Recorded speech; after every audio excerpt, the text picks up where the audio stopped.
사도행전 1장 8절 말씀 보겠습니다.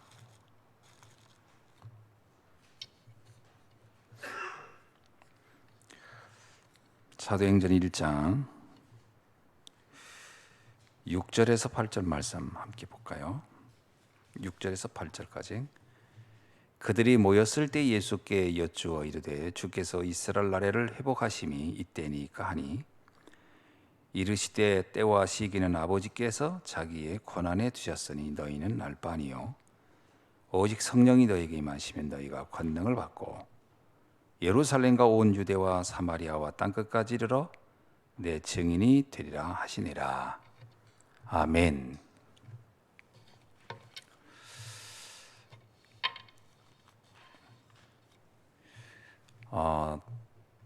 다윗 왕은 진정한 인생의 힘이 하나님으로부터 오는 것이다라는 것을 너무나 잘 알고 있었습니다.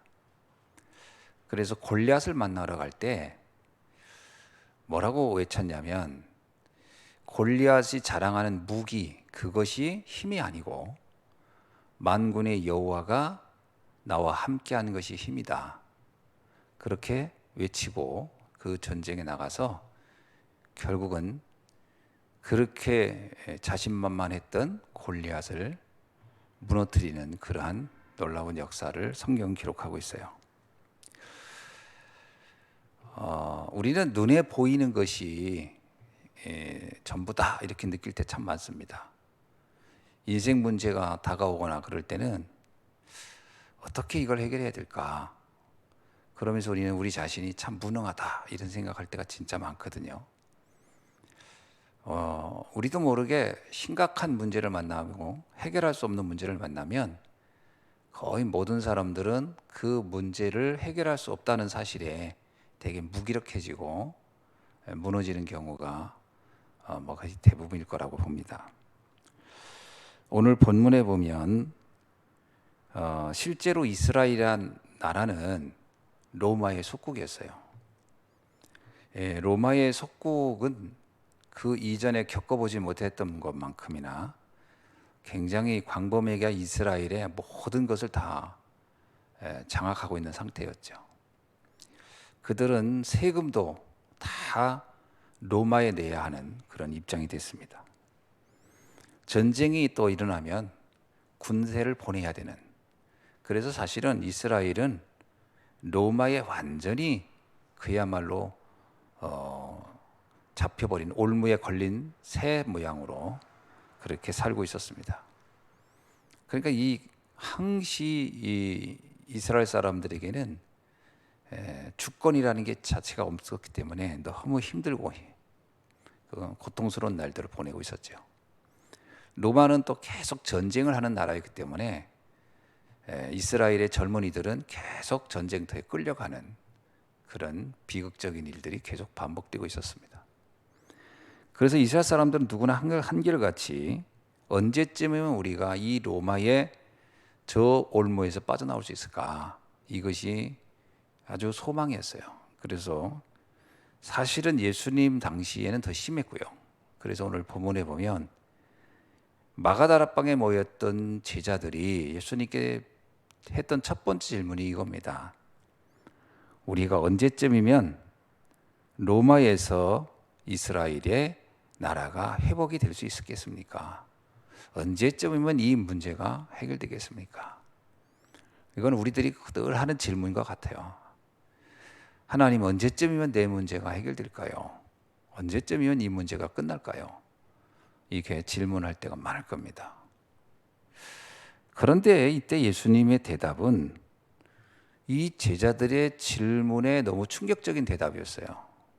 조금만 참으라든가 내가 다 해결해 주마라든가 이런 게 아니고 뭐라고 대답을 하시냐면 너희는 알 바가 아니래요. 이게 굉장히 충격적이지 않습니까? 지금 우리는 죽겠는데, 힘들어 죽겠는데 주님이 뭐라고 하냐면 너희는 알 바 아니라. 아니, 이렇게 우리 고통에 대해서 무감각할 수 있을까요? 너희들 거기에 신경 쓰지 마, 이 말이에요. 그러면서 하는 얘기가 뭐라고 하냐면요, 그 문제에 관해서는 너희들이 신경 쓸 문제가 아니야, 이런 얘기인 겁니다. 예, 그러면서 너희들의 권한 받기 일이라는 거예요. 너희들의 능력 받기 일이라는 거예요. 너희들이 그거에 대해서 아무 생각하지 말라는 거예요. 신경도 쓰지 말라는 거예요. 그러면서 하신 말씀입니다. 오직입니다. 오직 성령이 너에게 임하시면 너희는 지금 눈에 보이는 세상적인 문제, 육신적인 문제, 국가적인 문제, 다양한 문제에 고통당하고 있는 거, 거기에서 눈을 돌려서 오직 성령 충만을 받은 다음에 예루살렘에서 땅 끝까지 복음 전하는 증인이 되려고 해라. 완전히 이건 충격적인 대답이에요. 너의 문제 신경 쓰지 말고 복음 전하는 데 신경 써. 자, 이게 받아들이기가 쉽지 않은 얘기죠. 우리는 흔히 이러잖아요. 아니, 내 문제가 좀 정리된 다음에 힘이 돼야, 여유가 되어야 주의 일을 할 거 아닙니까? 제자들이 분명히 내가 여기 뒤에 기록 안 됐지만 만약에 질문했다면 그랬을 겁니다. 아니, 저희들도 전도하고 싶어요. 저희들도 복음 전환 다니고 싶어요. 근데 지금 가장 심각한 이 문제가 해결이 안 돼서 지금 이게 제일 문제 아닙니까? 이거부터 해결해 주셔야 이게 언제쯤 해결된다고 알아야 그 다음부터 전도를 하든 뭘 하든 할 거 아닙니까? 우리는 보통 이렇게 질문을 할 겁니다. 근데 주님은 뭐라고 하냐면 그렇게 얘기를 안 하세요. 그거는 신경 쓰지 마. 아니, 우린 신경 쓰이는데요. 아니야, 내비둬. 니들이 신경 쓸 일이 아니야. 그거는 아버지의 권한 안에 있어. 내가 알아서 할게. 너희들이 그냥 그 문제 가지고 살다가 가는 거라면 그래야 되고 또 내가 상황 따라서 바꿔주면 그런 줄 알아. 이게 되게 참 이게 심각한, 우리가 그 신앙생활 할 때 이 문제, 이런 문제 때문에 우리는 갈등하거든요. 다윗도 아마 그러지 않았을까요? 하나님, 사울왕의 저 문제를 좀 빨리 해결해 주세요. 그랬을 것 같습니다. 그런데 아마 하나님이 다윗에게 얘기했다면 그랬을 거예요. 내비둬. 너 신경 쓰지 마. 사울왕이 너를 추적을 하든 널 죽이려 하든 그 신경 쓰지 마. 너는 내가 너에게 맡긴 미션, 사명이나 잘 생각해. 그거 감당하려고 해. 이렇게 말했을 것 같습니다. 그래서 바울 사도도 그랬잖아요. 자기 몸에 심각한 질병 때문에 하나님께 기도를 해요. 하나님, 이 질병 좀 치유해 주세요. 그것도 한 번도 아니고 3번이나. 이 3번을 했다는 얘기 보면 내가 볼 땐 작정 기도를 아마 3번 정도 하지 않았을까. 예? 우리로 말하면 이제 40일 기도를 이제 3번을 딱 하나님 앞에 매달렸지 않았을까. 하나님, 이 문제 해결이 안 되면 제가 전도하는데 너무 문제가 생겨요. 일단 제가 갑자기 전도하다 말고 간질이 이게 발작해가지고서 막 사람들 앞에서 복음 전하다 말고 막 뒤집어지고 막 이러면 이게 어떻게 되겠습니까? 또 하나, 내 지금 글을 써서 보낼 곳이 너무 많은데 눈이 안 보여요. 이게 침침해가지고 맨날 눈에서 진물 나고 죽겠어요. 이래가지고 어떻게 전도를 하겠습니까? 그때 하나님이 뭐라고 하냐면 신경 쓰지 마. 너 발작을 하든 말든 그건 네 문제가 아니야. 냅둬. 그리고 눈 나쁘면 눈 나쁜 대로 그냥 살아.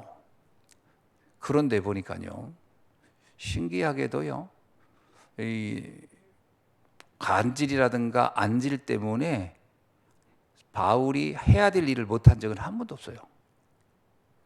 그리고 어찌 보면 바울이 그런 고백하잖아요. 내가 이 몸에 가시가 있는 것이 도리어 나는 하나님께 감사하게 됐다. 내가 이것 때문에 내가 교만하지 않고. 그렇죠? 아니, 일단 바울을 쫓아다니는 사람들이 꽤 있잖아요. 제자들이. 거기다가 아주 외모도 훤칠하고 요즘 우리나라 법무부 장관 같이 생긴 것처럼 그렇게 생기고 말도 잘하고 글도 잘 쓰고 건강하고 그래 보세요. 내가 볼 때 은근히 교만해졌을 것 같아. 근데 이 바울이 교만할 기회가 없어. 조금 자랑하려고 하면 간질이 발적해가지고서 뭔가 좀 사람들한테 다 좀 자랑하고 싶은데 눈이 나빠서 보이지도 않아. 그러니까 늘 연약함을 달고 있었기 때문에 도리어 늘 하나님 앞에 겸손할 수 있었고, 또 사람이 이런 문제가 있으면요 더 영적으로 예민해집니다. 사람이라는 게 문제가 없으면요 굉장히 나태해져요. 사람이라는 게. 그래가지고 그렇게 하나님께 매달리지도 않습니다. 뭐 내 문제 하나 없는데 뭐 매달릴 일이 뭐 있겠어요.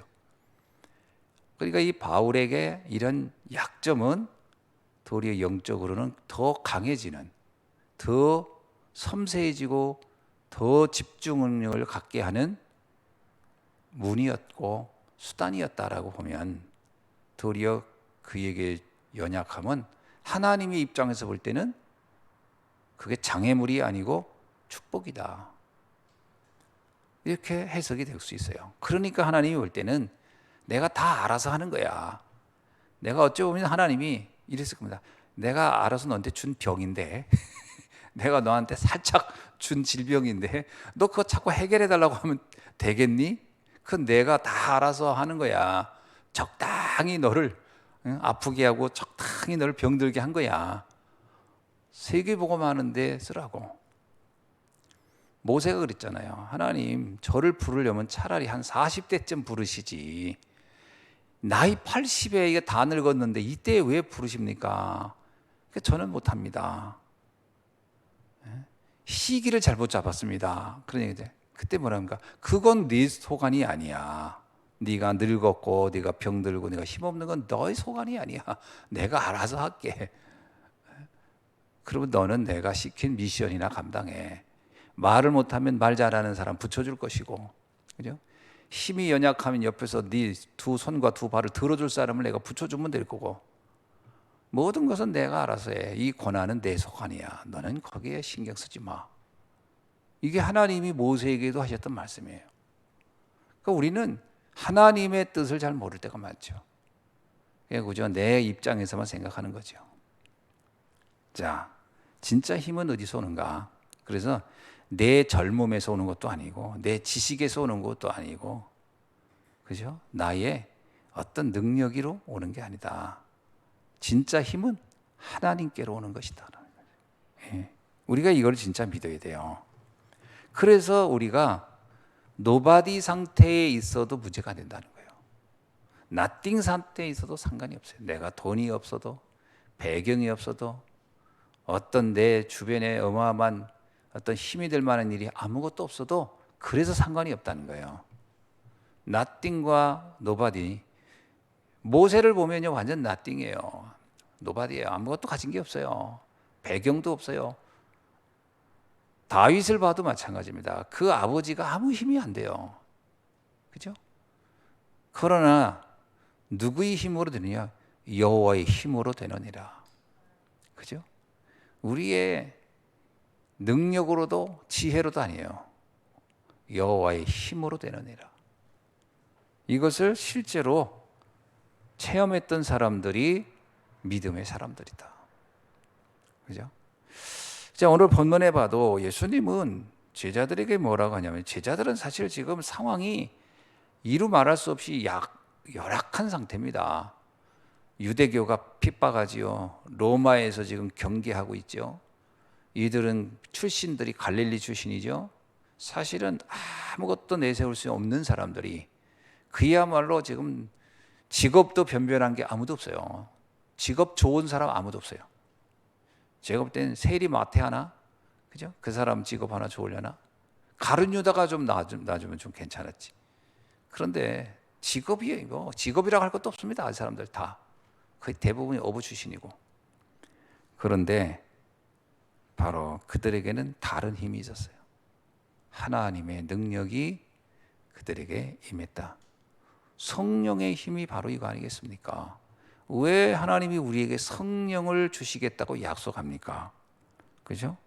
보혜사 성령을 너에게 주시리라. 왜 그렇게 얘기할까요?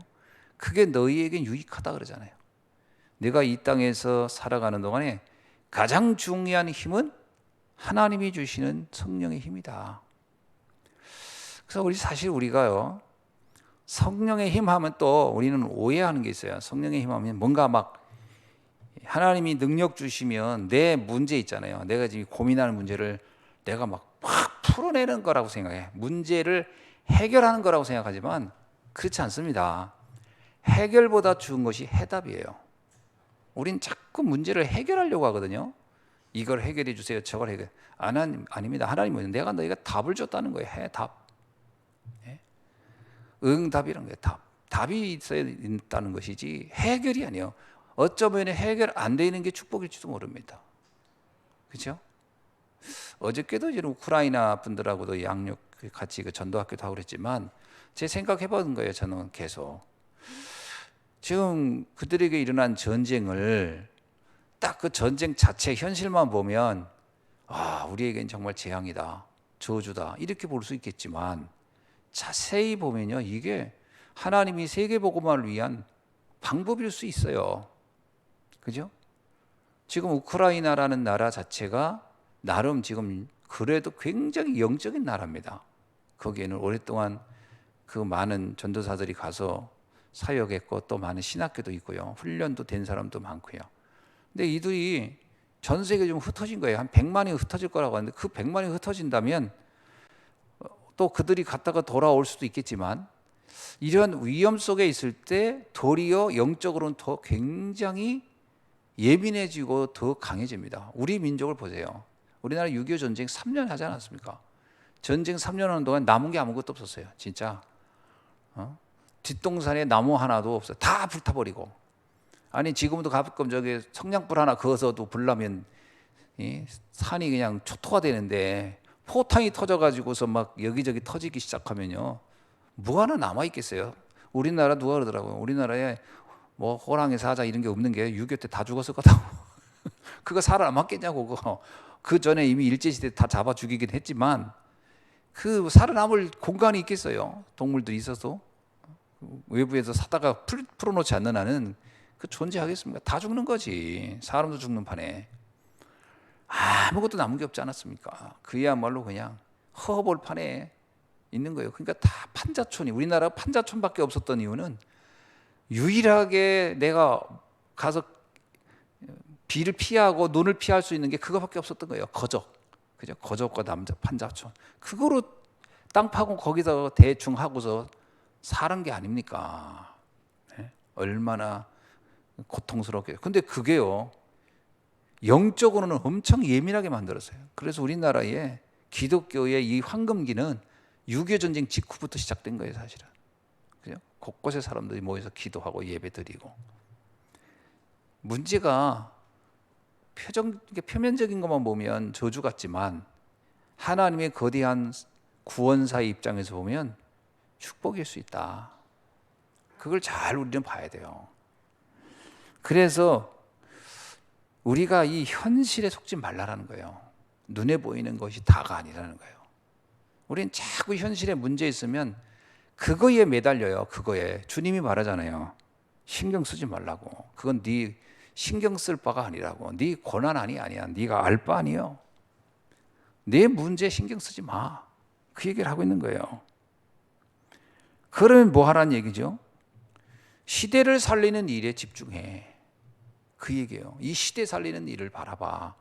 하나님의 관심은 너에게 지금 먹고 사는 문제를 놓고 신경 쓰는 게 아니라 더 근원적인 저주 재앙을 해결하는 일에 더 관심이 있어. 그래서 예수님이 그러잖아요. 무엇을 먹고 마시고 입을까에 신경 쓰지 말아라. 그 얘기는 뭐예요? 신경 쓸 만한 상황이니까 그런 거거든요. 내일 뭐 먹지? 내일은 어떻게 지내지? 저도 옛날에 경제가 어려울 때 늘 내일은 뭐 할까? 내일은 어떻게? 그 다음 날이 늘 걱정이더라고요. 뭐 세금 고지서만 날라와도 가슴이 벌렁벌렁하고 전화만 와도 벌렁벌렁해요. 왜?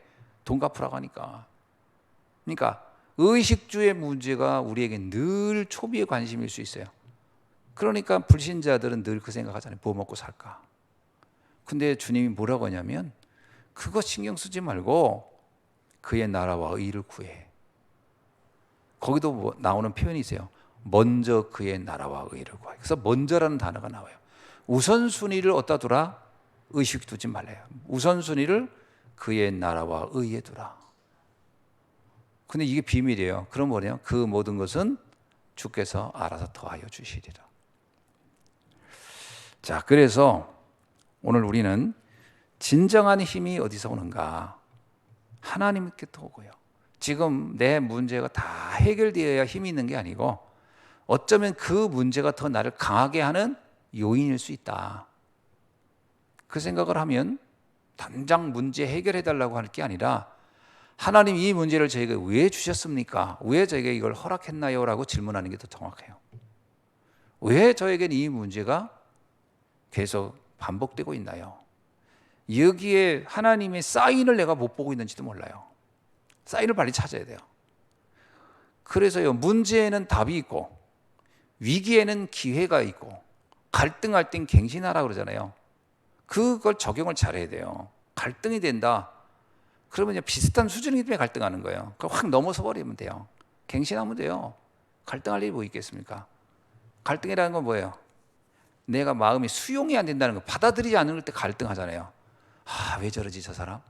저 사람 왜 저럴까? 그거는 내가 수용이 안 되는 거예요. 그건 무슨 얘기예요? 내가 그거를 받아들일 수 있는 내 안의 상태가 안 좋은 거예요, 지금. 부부싸움 왜 하죠? 갈등해서 하는 거예요. 왜 이웃과 사이가 안 좋습니까? 갈등해서 그런 거예요. 이 갈등이라는 것은 그릇의 차이예요. 그릇이 적기 때문에 갈등하는 거거든. 완전히 크면은 안 합니다. 의사가 환자하고는 갈등 안 합니다. 그죠? 의사가 환자를 볼 때 저 사람 왜 저래? 이러지 않습니다. 왜냐면 의사의 그릇이 훨씬 크거든. 너는 나한테 돈 갖다 주는 사람이야. 넌 내 고객일 뿐이야. 오래 있어. 싸우더라도 소리 질러도 그러면 나 돈 생겨. 뭐 이런 거 아니겠습니까? 생각하는 게 불신자라도 그릇이 다른 거예요. 근데 의사가 환자하고 싸운다? 음식점 주인이 고객하고 싸운다? 손님하고? 그러면 그 사람은 음식점 때려치워야 돼. 왜? 갱신이 안 되니까. 그릇이 작으면 그래서 아무것도 안 돼. 직장 생활도 안 되고 사업도 안 되고 부부 사이도 안 되고 인간관계 아무것도 안 돼. 왜? 그릇이 너무 적으면. 갱신해야죠. 그때. 그건 내가 작아서 그런 거예요. 상대가 이상하다가 아니에요. 그걸 내가 수용할 수 있는 힘이 내게 딸리는 거예요. 다 받아들일 수 있어요. 상관없어야 돼요. 그렇죠? 다 받아주면 돼요. 그러니까 이게 그 사인이에요, 사인. 그러면 나를 뭐야? 더 큰 그릇으로, 더 큰, 더 중요한 곳으로 나를 인도하려. 그러니까 요셉 보세요. 형들하고 갈등 안 합니다. 형들하고 갈등하고 있으면 요셉의 인생은 거기서 끝나는 거예요. 형들이 원망하고 있다, 불평하고 있다, 분노하고 있다. 그럼 거기서 끝난 거예요. 요셉의 인생은. 요셉은 그걸 아무렇지도 않게 생각한 거예요. 보디발 안에 아무렇지도 않게 생각한 거예요. 그걸 수용해버리는 거예요. 그러니까 뭐 그릇이 형들이 볼 때는 동생의 그릇을 상상이 안 되는 거예요. 그래야 되는 거예요. 그게 갱신입니다. 하나님이 나를 더 크게 쓰시려고. 문제가 아니에요. 거긴 답이 있는 거예요. 아, 왜 나를 노예로 불러? 그래야 내가 애굽에 가서 세계복음 할 수 있으니까. 애굽 복음 할 수 있어요. 그래서 하나님이 나를 보내시는 거잖아요. 그러니까 이게 사건이 나를 앞서 보냈다 그러잖아요. 요셉은 모든 걸 다 해요. 문제도 답을 발견했죠. 갈등도 갱신해버리죠. 위기를 기회로 만들죠. 감옥에 들어가서 게 왜 위기입니까? 근데 그걸 기회로 만들어버려요. 거기서. 이게 요셉의 인생이 완전히 문제가 없어진 게 아니에요. 문제를 활용한 거예요. 유능한 선장은 바람이 불고 파도 치는 것을 두려워하는 게 아니고 이것을 이용하는 겁니다. 윈드 서빙 해가지고 이거 탁 파도 치는 사람, 그 사람들은 뭐예요? 더 큰 파도를 찾아다니잖아요. 왜? 파도가 클수록 내가 더 빨리 가니까. 인생의 파도가 크게 치면 더 멋진 노를 저어라 이 말이 있어요. 그럼 더 멀리 가고 더 빨리 가는 거예요. 파도를 피해 가보세요. 잔잔한 바다. 가장 선장이 싫어하는 바다는 잔잔한 바다라고 하잖아요. 바람 하나 없어 보세요. 돛을 달아놓고요. 배가 가만히 있으면 난리치면 바람이 불어줘야 이 배는 가는 거예요. 문제를 해결하려고 하지 말고 문제를 활용하라는 거예요. 축복으로 만들어라. 성령께서 우리에게 이런 지혜를 주시는 거예요. 성령은 우리에게 뭐라고요? 지혜의 영이에요. 보혜사 성령은 뭐냐면 너에게 생각나게 할 것이고 너를 가르칠 것이다. 우리에게요. 하나님은 그게 우리의 힘입니다. 아, 이거에 내가 속으면 안 되겠구나. 성령 충만한 사람 특징이 뭐죠? 어떤 상황에 와도 속지 않고 수용하고 넘어가는 사람이에요. 그 사람은 뭐예요? 야, 성령 충만하네. 성령 충만하지 않는 사람은 뭐예요? 요만한 갈등과 문제에서 거기에서 계속 괴로워하고 힘들어하면 그 사람은 성령 충만하지 않은 거예요. 무슨 이상한 힘들어 무슨 초월적인 힘 끌어들여서 뭘 한다. 이거는 귀신 들리는 겁니다. 그거 굉장히 위험한 거고, 성령의 충만, 성령의 역사는 인격적인 영이에요. 성령은 우리에게 지혜의 영이란 말이에요. 올바르게 보게 하고 올바르게 판단하게 하고 그걸 잘하게 하는 거예요. 그래서 성령 충만한 사람은 영적으로 굉장히 지혜로운 사람이다. 지혜롭다는 얘기는 분별을 잘하고 판단을 잘한다는 거예요. 지혜롭지 못한 사람은요, 판단을 늘 틀리게 해요. 그렇죠?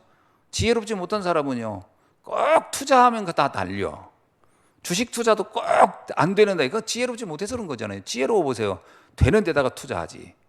그래서 지혜라는 말은 어떤 면에서 판단력을 의미하는 거예요. 분석력, 판단, 결정하는 거예요. 어떻게 해요? 살리는 쪽으로. 바르게. 그러니까 성령이 충만하다는 얘기는 판단을 잘하는 거예요. 이게 내가 싸울 게 아니다. 에베소서 6장에 나오잖아요. 우리의 싸움은 혈과 육이 아니다. 우리의 싸움은 악의 영들과의 싸움이다. 이게 판단을 잘해야 되는 거예요. 그러니까 이렇게 쓴 바울은 성령 충만한 사람이고 지혜 충만한 사람인 거예요. 우리의 싸움의 대상이 뭐다? 바로바로 본 거예요.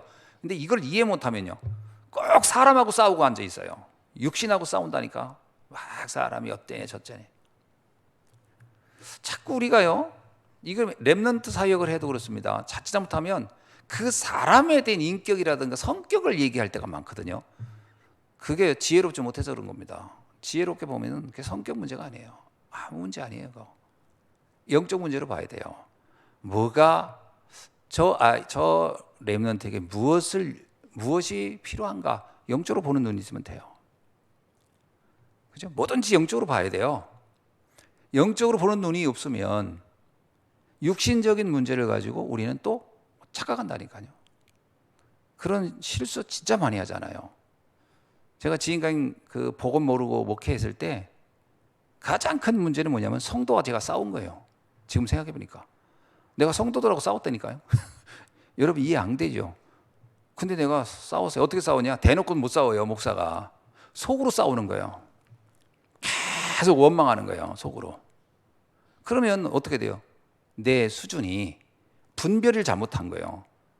판단을 잘못하고 있고 뭔가를 보는 눈이 없는 거예요. 그러니까 어떻게 돼요? 내가 안 되는 거예요. 그러니까 내가 망하는 거예요. 분별을 잘해야 돼요. 어느 날 딱 보고 말고 나니까 탁 깨달아지더라고요. 아, 내가 혈과 육과 싸우는 게 아닌데 내가 왜 그걸 원망했을까? 원망하면 망한 거예요. 원망한 사람이 망해요. 그래서 성경에 나오잖아요. 복수를 네가 하지 말아라. 나한테 맡겨라. 내가 숯불을 그 머리에다 올려놓게. 표현이 너무 기가 막혀요. 네 원수 머리 위에다 내 숯불을 올려놓을 테니까 너는 신경 쓰지 마. 여러분 생각해보세요. 숯불을 이고 있어 보세요. 저기 등심 굽는 불을 갖다가 내 머리에다 올려놨다고 보세요. 원수의 머리에다가. 그 머리 지지고 타고 난리도 아닐까요? 그러니까 원수의 머리에 내가 숯불을 올려놓을 테니까 너는 싸우지 마. 넌 내가 알아서 할게. 숯불을 놓는다는 얘기는 뭐예요? 어쩌면요, 내가 모든 사람을 수용하면 수용할수록 상대는 더 괴로운 거예요. 요셉이 형들을 다 수용해버리니까 형들은요, 아버지 죽을 때까지는 계속 시달렸어요. 그 아버지 죽었을 때 더 걱정했어요. 이거 큰일 났구나. 그때까지 뭐예요? 수술 이구도 있었던 거지. 자나깨나 누워도 머리가 뜨거워. 걸어도 머리가 뜨거워. 매일 머리 고민이 많은 거야. 이 형들은 언제쯤 동생이 나를 복수하려나. 이게 머리에 수술 이고 사는 격이지. 그건 내가 알아서 할게. 참 이게 재미난 표현이에요. 성경 보니까. 그래서 성령 충만해야 된다. 뭐냐? 판단을 잘해야 돼. 아, 이건 영적인 문제다. 여기에서 우리가 성령 충만이라는 게 나오는 거야. 그 사람을 보고 사람들이 뭐라고 하냐면요, 여호와 신에 감동된 자구나. 웬만한 게 눈 하나 깜짝 안 하는 거예요. 그죠? 그러니까 보디발이 볼 때 요셉이, 이야, 저놈이 그 요셉이 어떻게 온 걸 알 거 아닙니까? 어떻게 끌려왔고 여기 우리 집에 온 여정을 다 알 거 아니에요. 그러면 보통 노예 같으면 계속 원망하면서 세상 원망하면서 살 텐데, 아, 이 녀석은 그게 없네. 매일 다 콧노래 불러가면서 자기 노예인데 그게 자기 일처럼 막 열심히 최선을 다하는 거예요. 보디발이 가만히 보니까요, 내가 지금 저런 사람을 본 적이 없어. 이렇게 되는 거예요. 성령 충만한 사람, 성령 충만한 걸 보고 감동한 거예요. 보디발이 여호와의 신에 감동된 자구나. 저 사람이 하나님을 믿는다는데 그 하나님에게 완전 사로잡혀서 저렇구나. 이렇게 보여진 거겠죠. 보디발도 그랬잖아요. 하물며 바로 왕이 뭐라고 합니까? 내가 이런 사람을 우리 나라에서 발견할 수가 없었다. 그 애굽이 얼마나 큰 나라입니까? 근데 그런 나라에 이런 사람을 내가 처음 본다네 그런 거예요. 그러니까 밑에 신하들도 인정해요. 맞다고. 그래서 요셉을 총리로 세울 때 아무도 반대를 안 하잖아요. 왜? 그릇이 다르니까. 요번에 한동훈 그 법무장관이 청문회 할 때 사람들이 제일 놀란 게 뭐냐면 흥분을 안 했다는 거예요. 너무나 침착하게 맛을 다 받아쳤다는 거예요. 보통 사람 같으면 자기도 그러더라. 보통 사람 같으면 막 흥분해가지고 그 정도 막 인신공격하고 그러면 사람들이 흥분한데 거기서 무너지는 거래요. 침착하게 딱 얘기하더라는 거지. 거기에 사람들이 감동하더라고. 근데 내가 가만히 생각하니까 이 사람은 불신자인데 나름 자기가 나름 믿는 게 있는 거겠죠. 오늘 우리도 믿는 게 있어야 돼요. 하나님의 영에 충만한 사람. 오늘 이 비밀이 실제 우리 현장에서 계속적으로 누려지고 체험되기를 바랍니다. 그렇다면 그 누구도 다 살릴 수 있어요. 복음은 다 살리는 거거든요. 지금까지 내 마음속에 조금이라도 서운한 게 있었거나 답답한 게 있었다. 그럼 뭔가 내가 속은 거예요. 오늘 이후로, 이 시간 이후로 다 수용이 되는 거예요. 그래. 그래서 하나님이 나에게 성령 충만을 약속하셨구나. 그래서 우리가 기도해야 되는구나. 이스라엘을 하나님이 가장 이스라엘 되게 하는 비밀이 그 비밀이었구나. 그래서 어쩌면 지금 우리에게도 많은 문제 있을 수 있습니다. 말 못할 문제 누구나 다 있죠. 이게 하나님 앞에서 가장 나를 강하게 하는 축복의 도구인 줄로 믿습니다. 기도하겠습니다. 하나님 감사합니다. 오늘 하나님의 능력을 새롭게 발견하고 문제를 축복으로 바꾸고 위기를 기회로 만들며 갈등 속에서 갱신하는 축복을 누리는 귀한 날이 되게 하여 주옵소서. 예수 그리스도의 이름으로 기도하옵나이다. 아멘.